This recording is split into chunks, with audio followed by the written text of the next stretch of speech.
Olá, pessoal, boa noite.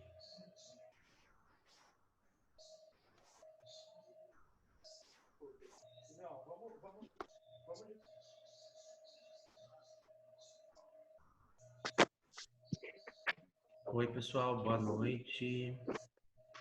Começou a aula.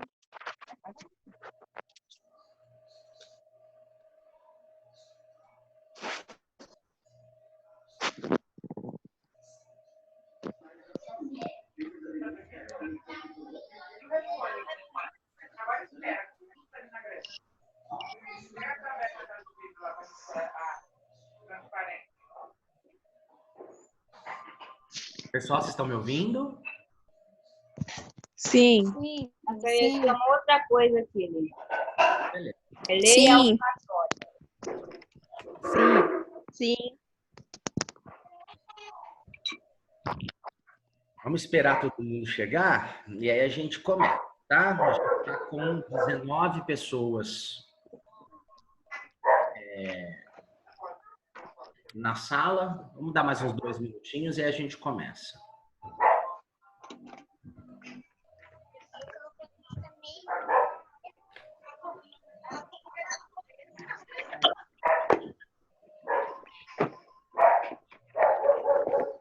Total de alunos, 0. Quinto semestre, 36. Tá. Peraí, que eu tô ocupada agora. Formei, por favor. Ô, mãe, por favor.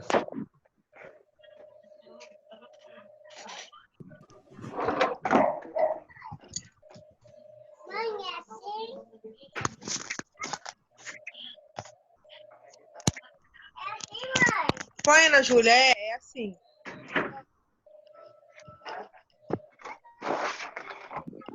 Porque eu acho que eles não têm essa resposta. Eu acho que isso ainda não foi decidido.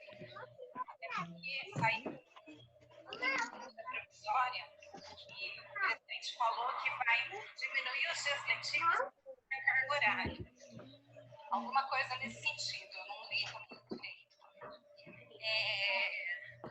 Então, eu acho que o calendário escolar ele vai ser reformulado.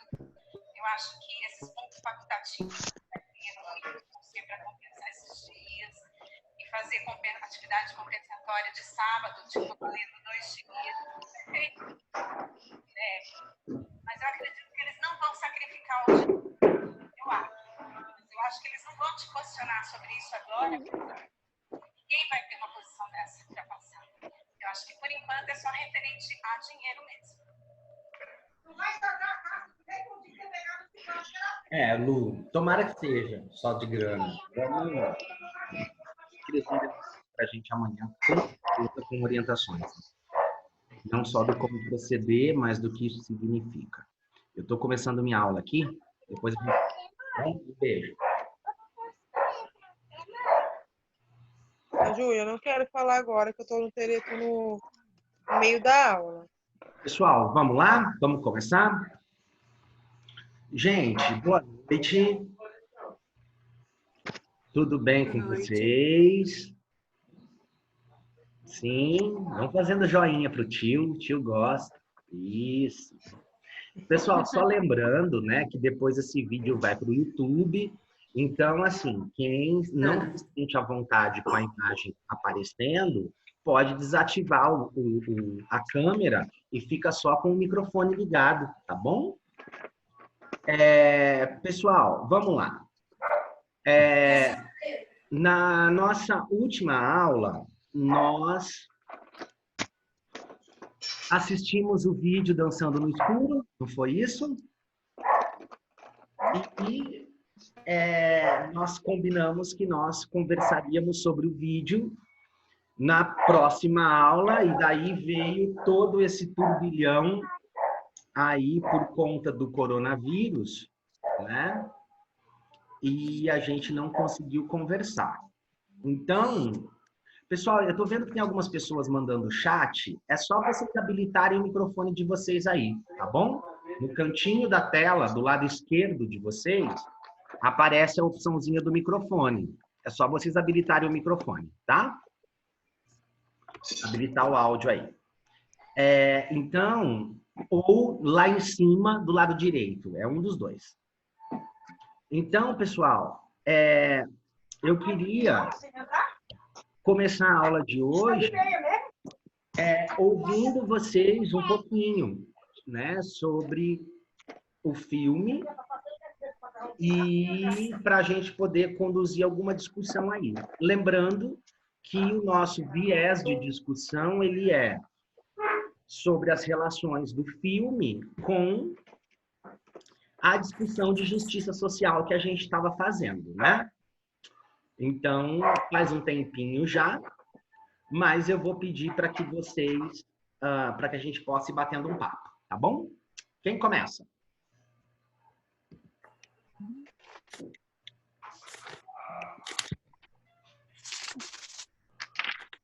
Pessoal, só lembrando que a gente não tem muito tempo aqui, tá? Então a gente tem que ir.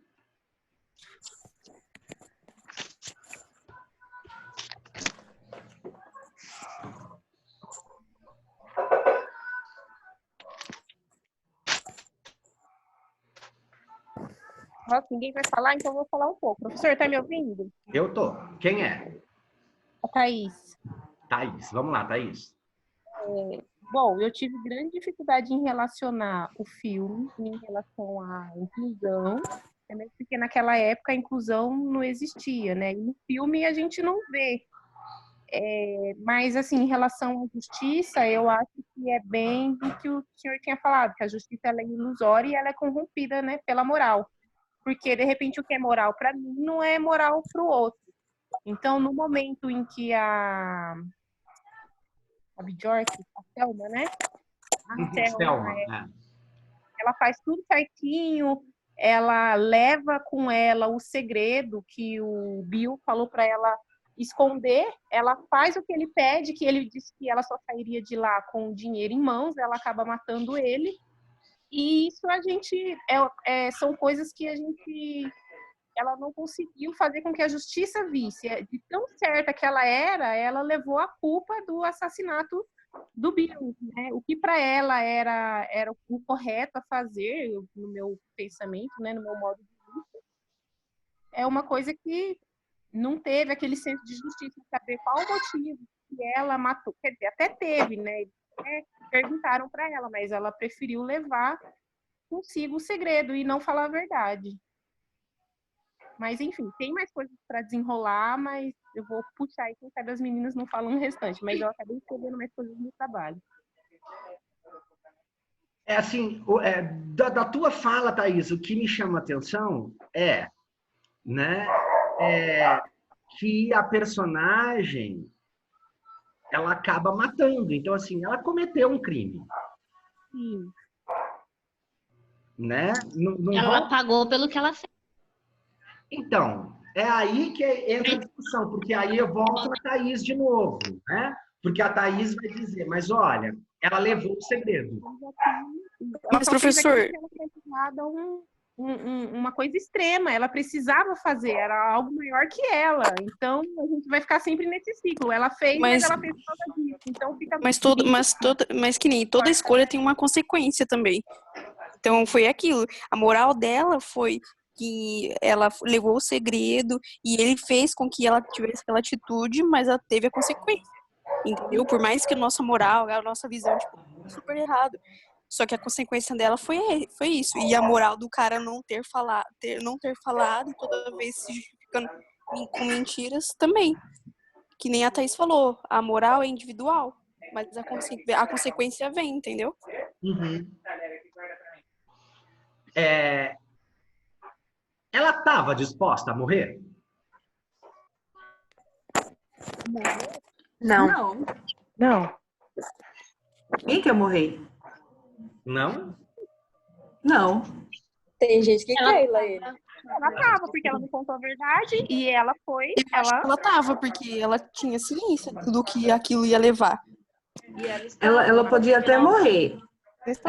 Ela podia até morrer, só que para ela morrer, ela tinha que conseguir o alvo dela, que era fazer a cirurgia do filho dela. Porque assim, depois conversando, eu fui analisar e fui vendo assim, que se fosse hoje, se fosse eu faria o quê? Eu pegava aquele dinheiro, fazia a minha cirurgia, e aí, depois, quando eu estivesse bem da visão, eu ia trabalhar e fazer a cirurgia do filho, porque ainda ia sobrar tempo, ela está com a visão boa e tudo.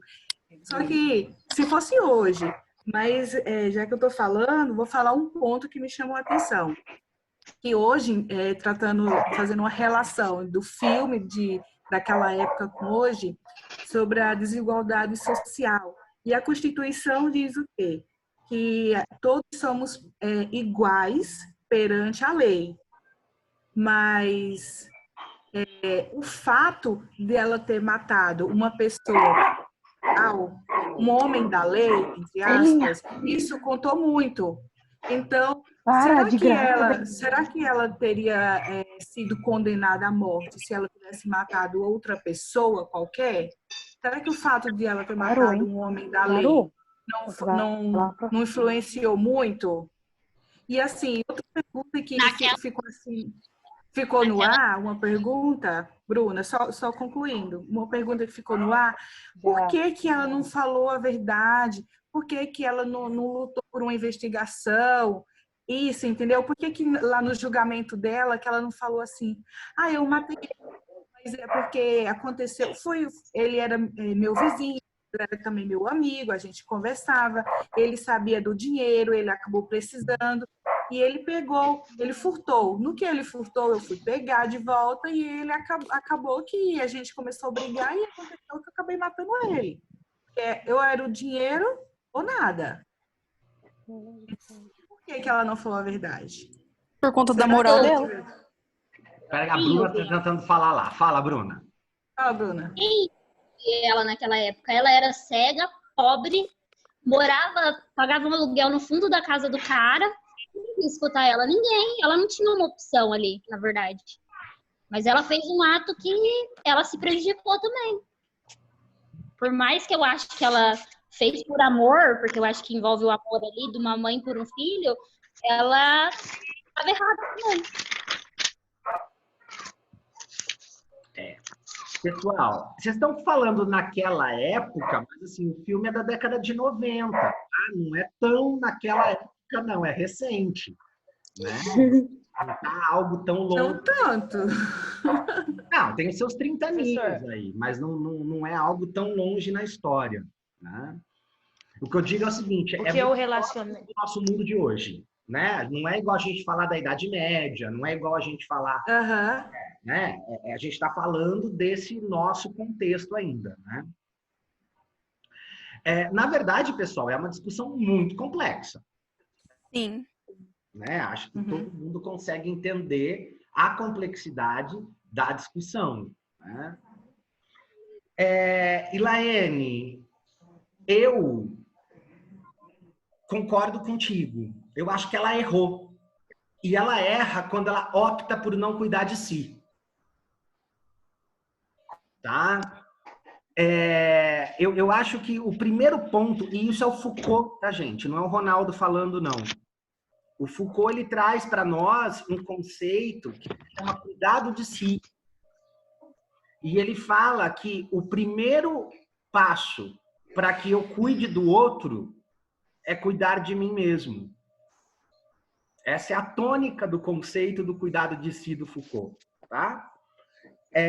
E eu acho que um primeiro erro dela tá ali, né? E isso não é ser egoísta. Cuidar de si não é egoísmo quando outros dependem de nós. Tá? E a gente está vivendo essa pandemia, né? Faz uma relação muito legal com tudo que a gente está vivendo também. Porque quem tem que estar bem é a gente.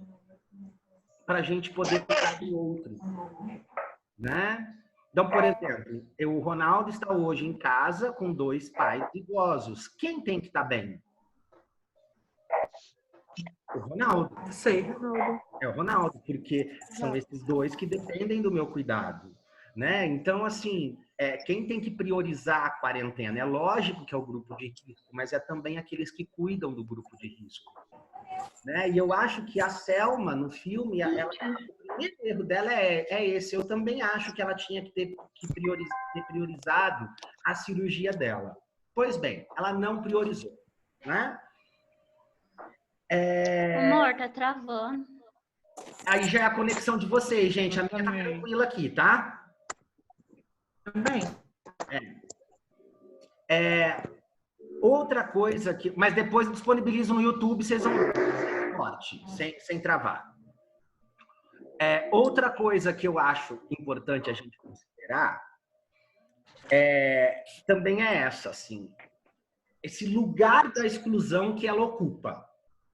Então, ela é uma mulher baixa visão, pobre,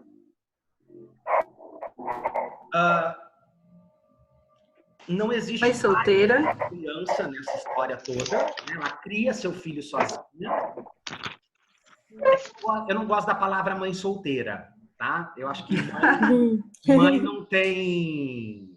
Mãe é mãe. Mãe não tem estado civil, né?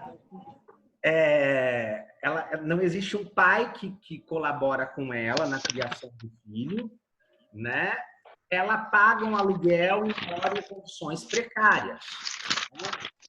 A gente está falando de uma pessoa de muita pobreza, de um lugar de exclusão muito forte e que causa invisibilidade social, né? Então, a Selma, ela é uma personagem que apenas pela condição dela ser quem ela é, já coloca ela num lugar de culpada, socialmente falando. E aí ela vai e mata um policial. Eu acho que é bem isso. Ela mata a figura do poder. Ou seja, ela vai ser mesmo essa pessoa que vai ter que pagar por esse crime, né? No caso, ali no lugar onde ela mora, existe a pena máxima, que é a pena de morte, né? Talvez ela não tivesse consciência de que aquele crime levaria ela para a pena de morte, né? Mas é isso que ela tem como pena, né? Agora, eu fico pensando no que faz ela priorizar a cirurgia do filho. Porque essa mulher com baixa visão, ela nada mais, nada menos é uma pessoa que passou uma vida de exclusão social por conta da deficiência visual. E as escolhas dela em relação ao filho é justamente para que o filho não passe pelas mesmas histórias que ela passou. Né? Então, a gente está falando de exclusão. Né? Assim, e a gente está falando de deficiência. A gente está falando de uma mulher que tem que se adaptar a um trabalho que não se adapta a ela. Justamente para que ela consiga viver, sobreviver. Né?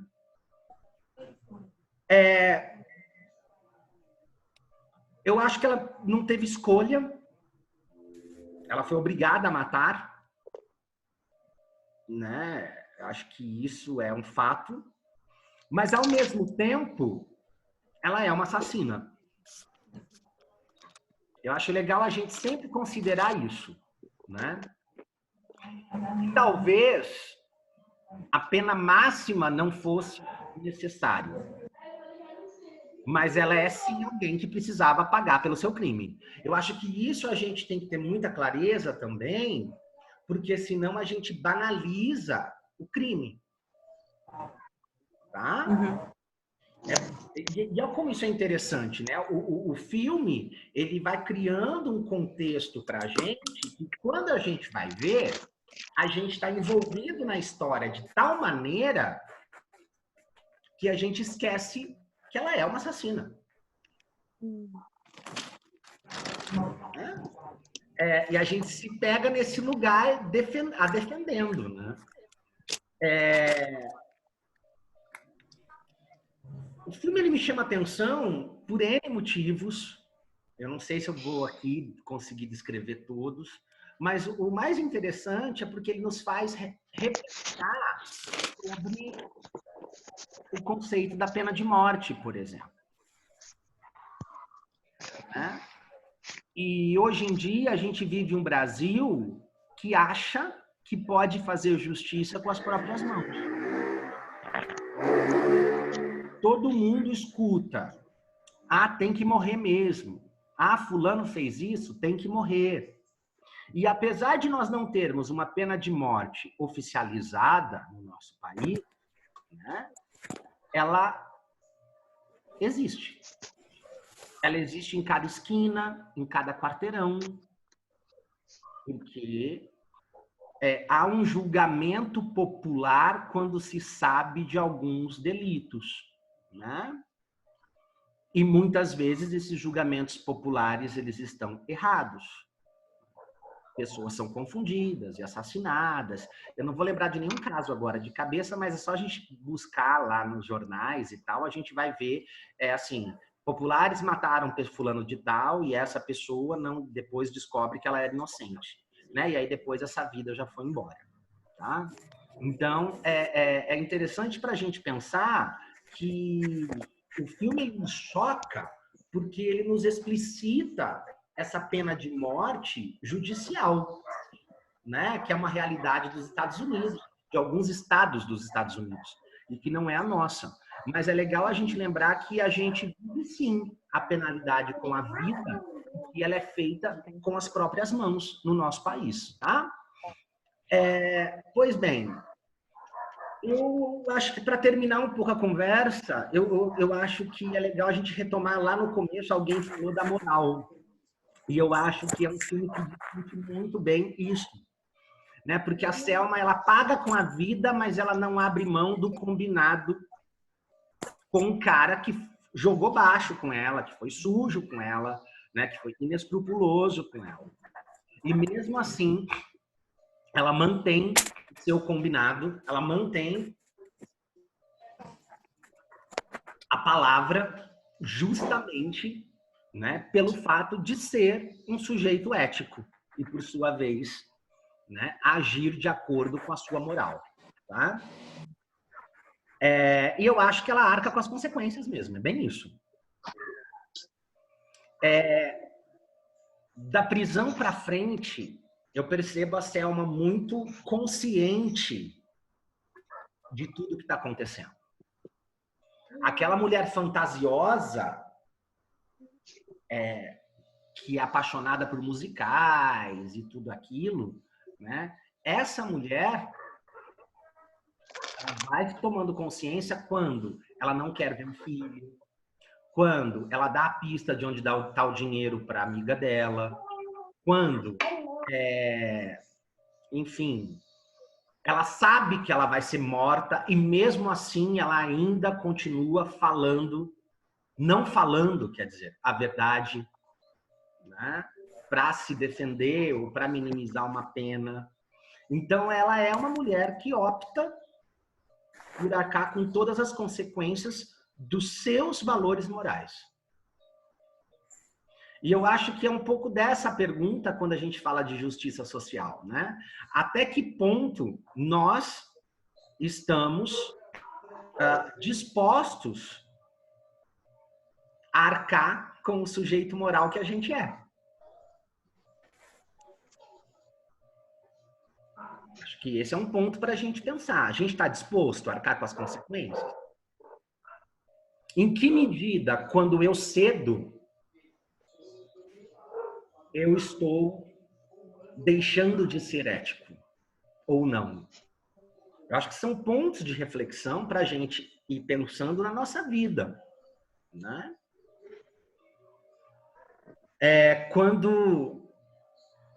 Porque assim, a gente não vai ser condenado à forca, né?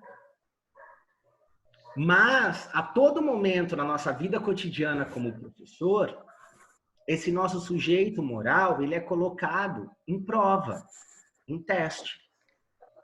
E a questão é essa, é o quanto eu estou disposto arcar com as consequências disso. Né? E no nosso caso, nessa disciplina, né, a gente está falando de inclusão, né? Assim, o quanto eu estou disposto, como professor, a arcar com todas as consequências, né, que essas propostas de inclusão que aparecem para a gente, o quanto eu estou disposto a abraçá-las ou a criticá-las e a criar outras possibilidades, arcando com as consequências disso tudo. Né? Porque a Selma, ela arca com as consequências quando ela opta por incluir o filho dela na sociedade.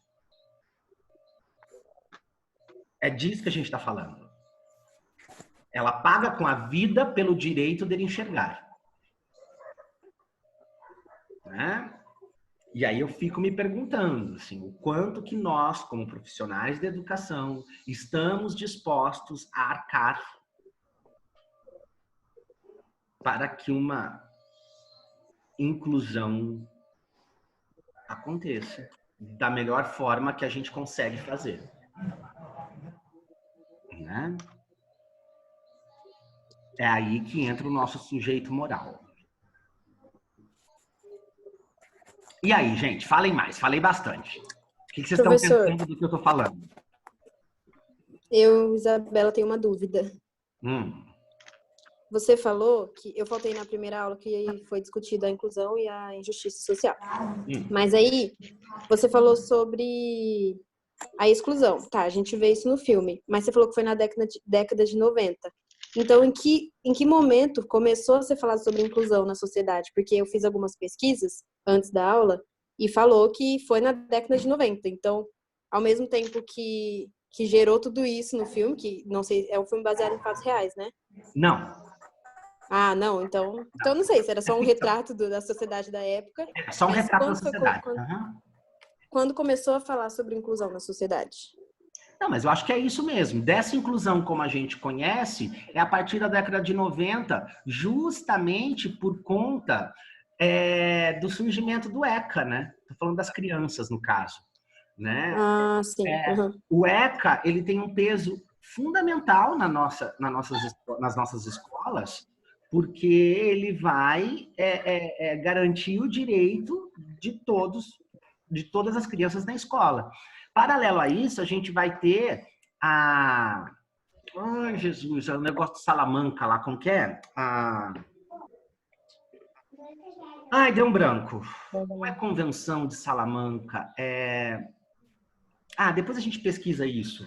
Mas a gente vai ter uma espécie de um congresso, não é isso, mas enfim, eu esqueci a palavra. Lá em Salamanca, vai estabelecer alguns critérios para a inclusão e para a deficiência. Né? E esse documento que foi escrito em Salamanca, ele também é da década de 90. Então, a nossa sociedade, ela vai meio que acordar para a questão da deficiência e da inclusão social na década de 90 mesmo. Tá bom? Tá bom. Obrigada. Você pode perceber que a gente está no filme, a gente está na década de 90 e a empresa que ela trabalha não dá suporte nenhum. Porque as coisas demandam um tempo para a sociedade ir digerindo, né? Sim. Convenção. Eu acho que é. A gente vai ter que pesquisar, eu não lembro. Tá? Tá bom, obrigada, professora. Professora, tem uma pergunta. Ingrid. Bom, uma coisa que eu fiquei meio assim, porque no filme chamam ela de comunista. Só que a Tchecoslováquia, né, que foi de onde ela veio, ainda era comunista nos anos 90. Então, a minha pergunta, sei lá, curiosidade ela saiu da Tchecoslováquia porque ela não teria condições de fazer a cirurgia lá, por essa questão de ser comunista e tudo mais, ou apenas porque ela não gostava e tudo mais? Porque chamam ela, né, no filme. Vamos lá. O filme diz, e aí a gente tem que se basear no filme, né? Que ela sai do país dela e vai para os Estados Unidos porque os estudos são mais avançados nos Estados Unidos e ela tem uma condição melhor de fazer a cirurgia lá. Então, o filme diz isso, a gente vai ter que acreditar no roteiro, tá bom? Agora, o que me chama a atenção é essa figura do comunista. né? Gente, tem só mais 10 minutos, tá? É tudo muito rápido. Mas, enfim. Né? O que me chama a atenção é essa figura do comunista, que está aqui no Brasil hoje, em 2020. Sim. Porque quem é o comunista no senso comum? O comunista no senso comum é todo aquele que vai se impor, que vai discutir, que vai discordar da norma social vigente. Sim. Né? E a gente sabe que comunismo não é nada disso. Uhum. Mas que eu, por exemplo, ultimamente eu vou ganhar prêmios de comunista, né? Mas os Estados Unidos, pessoal, acho que é importante vocês saberem disso, né? Foi um país que sempre negou toda e qualquer discussão do Marx, de Lenin, de Trotsky, tá? Essas discussões, elas entraram até hoje, elas praticamente não entram no território americano. E por quê? Porque todo texto de origem comunista, ele questiona quem? O poder. Então, professor, porque... E aí, assim, eu gostaria de voltar naquela fala da Elaine. A gente não pode esquecer que ela é a mulher que mata o policial. Ela é a mulher que mata a figura do poder. Ela é a mulher que ameaça. Então, é nesse sentido que a chamam de comunista. Oi. Porque eu fiz as minhas pesquisas sobre o país, né, em questão, na década. Em 90, era quando ele estava terminando o regime comunista, entrando pro democrático. Só que não fala em decadência de saúde, em questão de minoria de pesquisa científica, nada disso. É como se fosse tudo muito normal, mas eu percebi no filme que eles enfatizam essa colocação que ela é comunista, que ela saiu de lá porque era isso e pronto. Porque eles precisam do argumento para matar. Vamos lembrar que ela é uma estrangeira em solo americano, né? A figura do estrangeiro, ela sempre é uma figura que assusta. Porque o estrangeiro, ele não faz parte do lugar. Então, vamos lembrar que a gente está num julgamento. Esse julgamento, ele precisa reunir provas, né? A gente precisa organizar todos os fundamentos para a gente poder legitimar a morte. Então, nessa organização, a gente precisa do máximo de argumentos possível. E aí, falar que ela é comunista é um ganho. Você pode ver que ela nem rebate quando fala que ela é comunista. Eu acho que nem ela percebe, nem entende a gravidade do que isso significa para os Estados Unidos. Mas vamos lembrar que ela está sendo executada nos Estados Unidos no filme, né? Isso é um ponto importante. E quem é a figura do comunista na sociedade americana?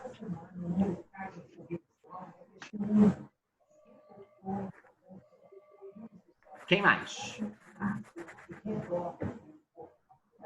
Porque quando a gente voltar, eu não vou mais discutir o filme não, tá? Vocês têm mais 6 minutos para discutir o filme. Obrigada, professor, por essa questão. De nada, a aluna Ingrid.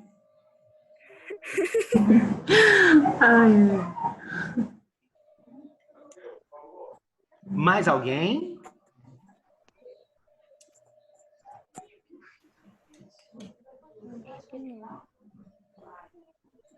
Natália. Professor, posso perguntar uma coisa? Pode. Assim, a célula no filme, ela demonstra, igual hoje em dia, tem muita gente que, talvez por medo de se impor, de mostrar a voz, paga esse tipo de consequência que a Selma pagou. Quer dizer, ela não deixou de ser uma assassina, mas às vezes pelo medo de não ser vista pela sociedade, o medo de não ser vista, ela não era vista pela sociedade como, né, uma pessoa lá no meio, mas o medo de, não sei, fosse maior do que ela contar tudo o que aconteceu, deu para entender assim, mais ou menos? O medo do quê? Eu não entendi a parte do medo. Assim, por exemplo, hoje tem muita gente que por medo de soltar a voz, de se impor, de falar, acaba pagando consequências graves. A Selma, ela estava certa, ela tinha argumentos para se defender, mas não sei, o medo de não ser vista como uma pessoa normal na sociedade foi maior do que os argumentos que ela tinha para a defesa dela. Então, Maria de Fátima, eu acho que o medo ele é necessário para que o poder permaneça soberano. Vamos lembrar da nossa campanha de presidente. Né? Um dos medos espalhados nessa campanha foi de que nas escolas de educação infantil teria mamadeira de piroca e que a ideologia de gênero, os professores iam ensinar os seus filhos a serem gays. Então, isso é coisa de comunista. Vamos tirar o PT. Era esse o discurso. E as pessoas, por medo, acabaram fazendo o quê? Elegendo a anta. Então, aí não posso falar. Gravando. Tá gravando. Ó. Então, estou discutindo exatamente isso, sem medo. Então, o medo é aquilo que as figuras que estão no poder precisam disseminar para poder se sustentar. Então, é normal sentir medo. E é normal a gente sentir medo. Na verdade, eu acho que ela não teve tanto medo assim. Ela foi até o final. Você sente ela com medo no momento da execução. É o único momento que eu percebo medo nela. Na hora da execução, que ela não consegue nem sair da cela. Mas vamos dar um exemplo simples. Nós estamos num momento em que o vírus está circulando por aí, em que está todo mundo dentro de casa, e que quantos e quantas pessoas que estão empregadas estão indo trabalhar por medo de perderem seus empregos. Né? Então, assim, o risco está aí. E a gente consegue se organizar de um outro jeito? E a gente consegue pôr a cara a tapa? A gente consegue brigar? Não. Porque a sociedade está organizada de uma tal maneira que a gente acaba não tendo voz. A organização social ela é perversa. Porque nesse momento que a gente está vivendo, se alguém tiver que morrer, que seja a mão de obra. Que seja o trabalhador. Né? Porque o grande empresário ele não está convivendo com o vírus. Né? Ele está isolado. Então, sim, é o medo. A gente hoje está indo trabalhar por medo de perder o salário. E o poder se mantém desse jeito. O poder ele se mantém como tal, usando do medo e do pânico social. Mas eu acho que ela não tinha medo. Tanto que ela vai até as últimas consequências. Minutos tempo. Falta 1 minuto e 14 segundos. Professor, e ela podia ter mudado de opinião na hora que... Ela podia ter mudado de opinião na hora que a amiga dela pegou o dinheiro e pagou o advogado, né? Mas ela não quis. Ela falou, não, é pra cirurgia do meu filho. Então ela tava, tipo ali, sabia que não... Era o pensamento dela. Ela queria que o filho fizesse a cirurgia, independente de se ela fosse morrer ou não. A decisão já estava tomada e ela estava disposta a arcar com as consequências. Eu acho que é bem isso. Pessoal, vai cortar a qualquer momento, tá bom? Então, a gente volta às 8h30.